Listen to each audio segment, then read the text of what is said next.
the last resort if I can't figure it out. But it's just a pain in the ass because you can never give it a break. Like you need Yep. to loosen it up, and then okay, I have to go to work and dig a fucking hole. So Right. now it goes right back to being an issue because what I just did, I just fucked it up when I had to go back to work the next day. Right. Right. So it's just this awkward, continuous. That's the best thing about fitness, though. It's like a never ending mountain that you can never reach to the top because always something comes up. And it's just a whole process of figuring out.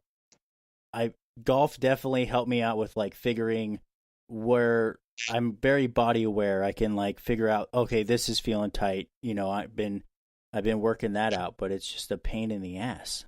I know it is, and it doesn't get easier as we get older. I'll tell you that. That's for sure. So it's something that I stress to, the younger generation is I wish I had somebody in my ear telling me how important all this stuff was. And I think too, like even if I did have that guy, would I listen to him at that age? Probably not.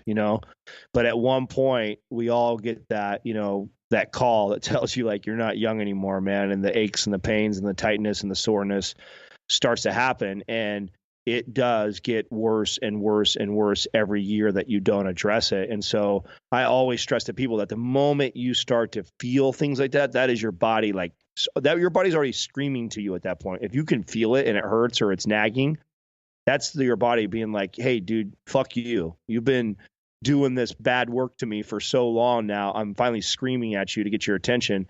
And if you ignore it, or you pay little attention to it, it'll just get progressively worse. And then you get people like I see my uncle, man, who's 60 years old, and he's just in chronic pain, all these surgeries. He's a fucking mess. He just can't even get up out of the chair. And I feel so bad because I have all the tools for him to kind of help him. But the problem is where he's at in his life that I could give him all the great movements, make him feel a little like a fraction better, like right now.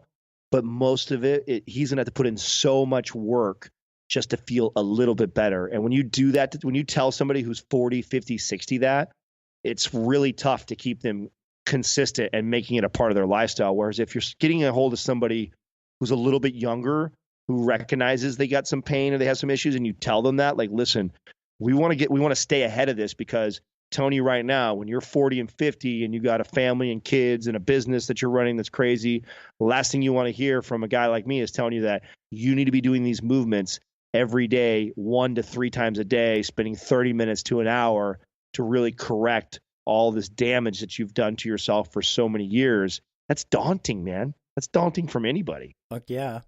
All right. So Well, I've always worked out. So I started working out when I was 13, and this is where I wanted to make sure I told you guys this. I like appreciate you guys so much. You have no idea.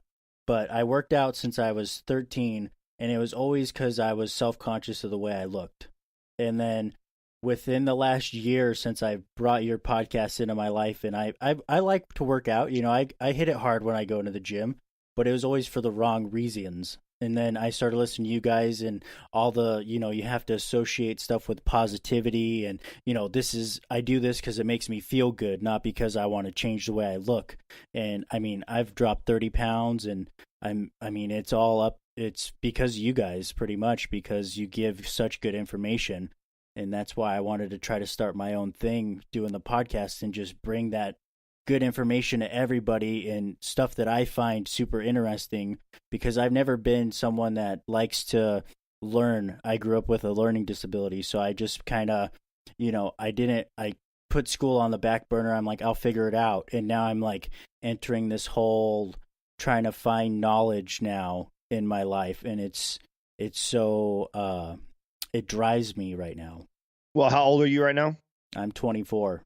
Oh, bro, you're good, man. You're really good. That switch didn't hit for me till I was 25, where I just kind of snapped out of it. And I'm sure you probably heard me tell the story on our podcast before about, at one point I realized I was working for a company, making good money, everything going good in my life, and I kind of realized that I was relying on the company that I was working for to make me happy, to promote me, to elevate me, to grow me.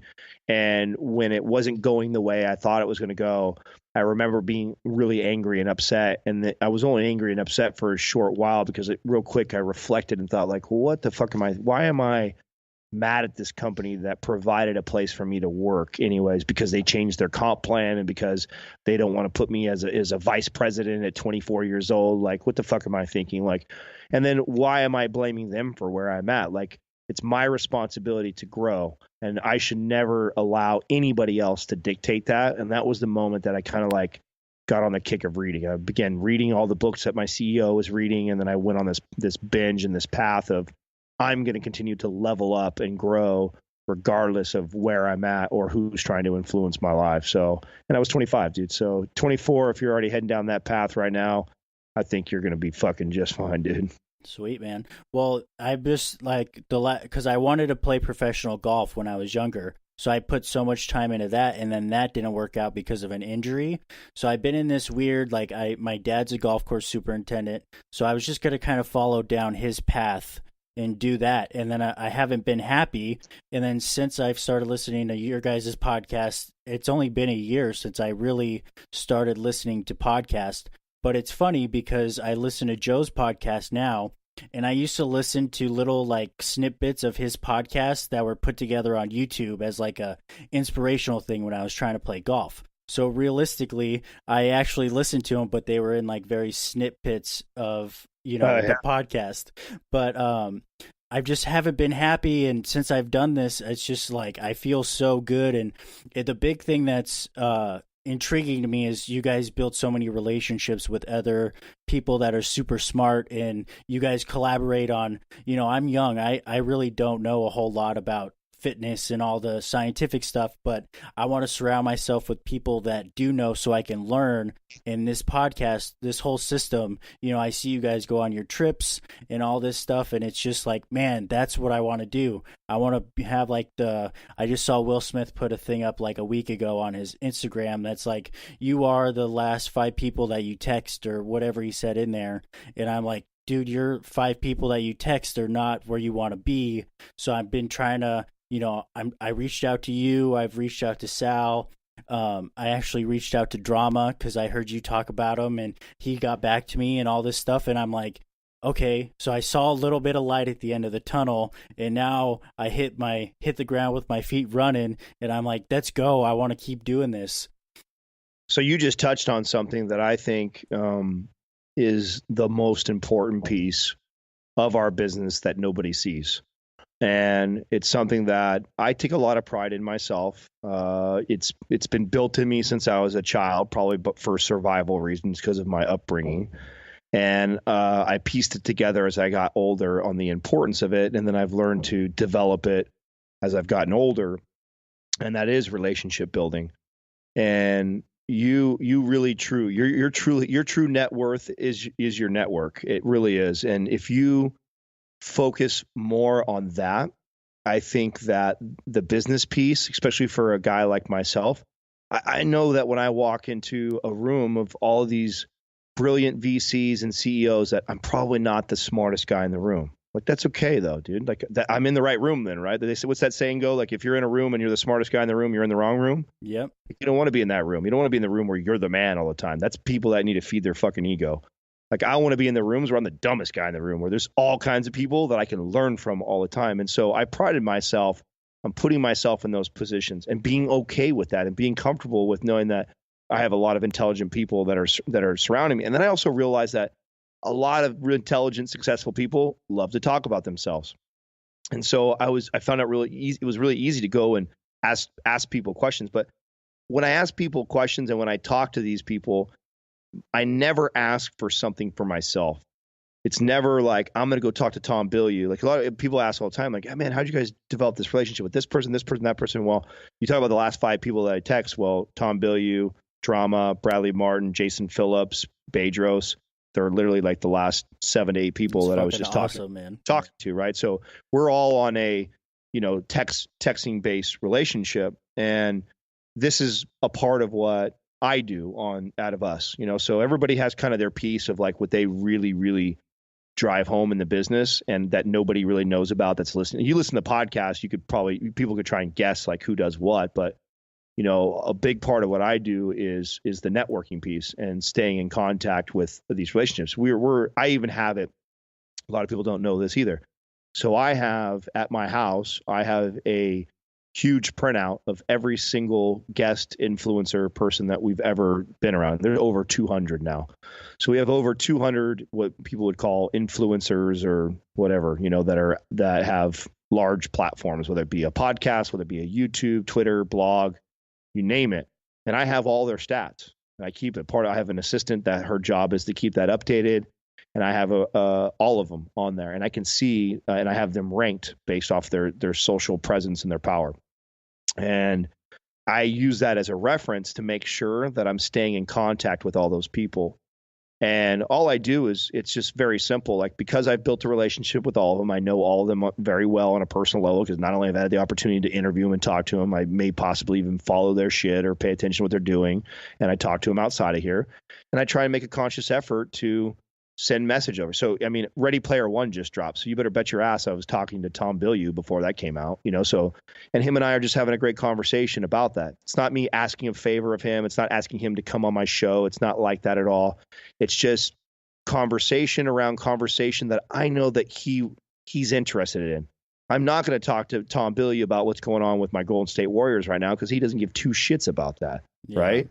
But I might talk to Bradley Martin about one of the newest games that got dropped on Xbox last week. That's the newest Player One game. That's fucking crazy. Like that, he's somebody that I would talk to that about, because I know he's heavy into gaming. And I was a big gamer when I was younger.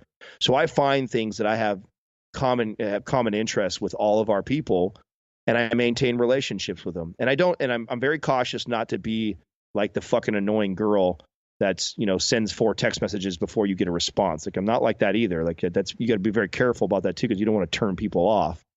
And so I maintain relationships with these people. And when I first started them, so now, of course, all these people are friends of mine, and they talk to me, and we go back and forth on whatever topic. But when it first started, I was always looking for something that I could do for them. What is something that Tom Bilyeu or Drama or a Bradley Martin or a Jason Phillips or a Bedros, what do I have at this moment? And think of this before Mind Pump was big. What do I have that I could potentially give this person? And so I'm always looking first to give to somebody like that, and then in hopes that they're smart, they're good, and they're good business people that'll return. Now, granted, majority of the time it doesn't, dude, and that's part of it. 80% of these people that I put energy into to giving myself, to giving my time up, 80% of them don't return. 80% of them just, should they return a text, whatever, but they're not going out of their way to do something special for me. They're not going out of their way to help my business out. I might do something for their business and help them out. And sure, they'll take that because they need that, or they want that, or it benefits them. But maybe they're not as smart as a businessman as I am, and so they don't reciprocate it, right? So then it's like, okay, that's okay. I don't let that bother me. I continue with that mentality, because the 20% that do get it, those are the ones that really help and that really make a big difference, And I know now, so we're throwing an event in Tahoe. And this, you'll be the first show that I announce this on, so I haven't told anybody this. Nobody listens to this, dude, so you still need to announce it everywhere else. Well, I don't want to announce it. It's actually not something that we're going to tell people yet, because it's not finished, but we're doing the first annual Podcast Hard event in Lake Tahoe. And we're doing it at this huge mansion out at Tahoe Resort. We're doing it leading up to the Spartan Championship race. We have the house rented for the entire week. And I've invited 15 of the most popular people that are connected to us, which includes the Tom Bilyeus, the Dramas, and all those people. And in one afternoon, I was able to text message every single one of them and get them all committed to being there. And that would not happen had not the last year to 2 to 3, depending on who it was, that I've had a relationship with them, had I not been giving to them. Like, Amanda Bucci gets a dog leash and a collar because I know she just bought a puppy, gets mailed to her out of nowhere. Yeah. Tom Bilyeu gets a book of an author that I know he's currently reading signed, sent to his house. Like I said, Bradley Martin, latest video game or some apparel that we just got gets sent over. So I do all these little things, and I make sure, and they're it's small, right? It only costs me a couple bucks to do something like that. But when they get something in the mail like that, and you're like, oh shit, that's fucking cool. Like, that's really cool that he did that. He didn't ask for anything. I didn't text him and say, "Hey, did you get my thing?" Blah, blah. I know he got it. Like, I'm going to send it over there. I don't expect anything from him. It's just, hey, just wanted to thank you for your time. I know you made an effort to get on my